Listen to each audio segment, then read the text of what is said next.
أبو بكر دخل الغار، فماذا فعل؟ وجد ثغور داخل الغار، فأخذ يمزق قميصه ويسد تلك الثغور بقميصه حتى نفد القميص مع البقي، انتهى، وبقي ثغر واحد لم يجد ما يسده به فسده بقدمه، وقال: ادخل يا رسول الله.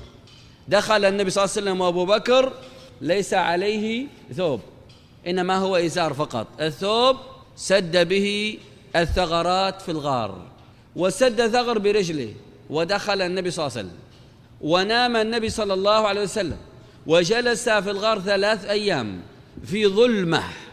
الغار ما في كهرباء ولا مكيف، ومع ذلك وصل الطلب، جاء العدو حتى وقفوا على باب الغار، والنبي صلى الله عليه وسلم يبصرهم وأبو بكر يبصرهم، فامتلأ قلب أبي بكر حزنا.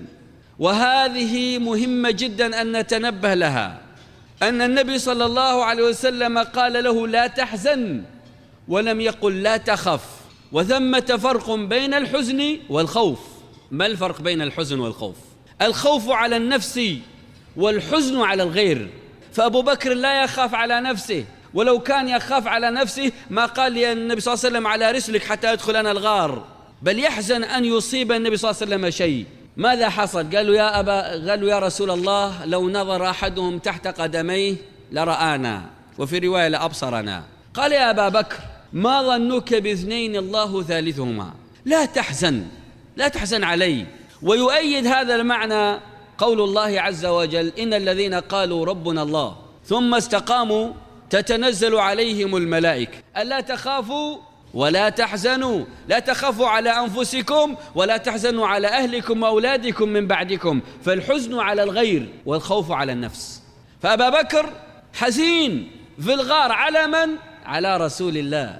وأبو بكر مزق ثوبه ليسد الثغور داخل الغار، فلما سدها إلا ثغر واحد سده بقدمه، ودخل النبي صلى الله عليه وسلم. هذا المشهد لم ينساه النبي صلى الله عليه وسلم، والنبي صلى الله عليه وسلم ليس لأحد عليه جميلة. فماذا فعل النبي صلى الله عليه وسلم لرد جميلة أبي بكر في الغار؟ قبل وفاة النبي صلى الله عليه وسلم وفي مرضه الذي مات فيه يتذكر قصة الغار، فيقول: سدوا كل خوخة في المسجد إلا خوخة أبي بكر، كما سد كل ثغر في الغار أبو بكر.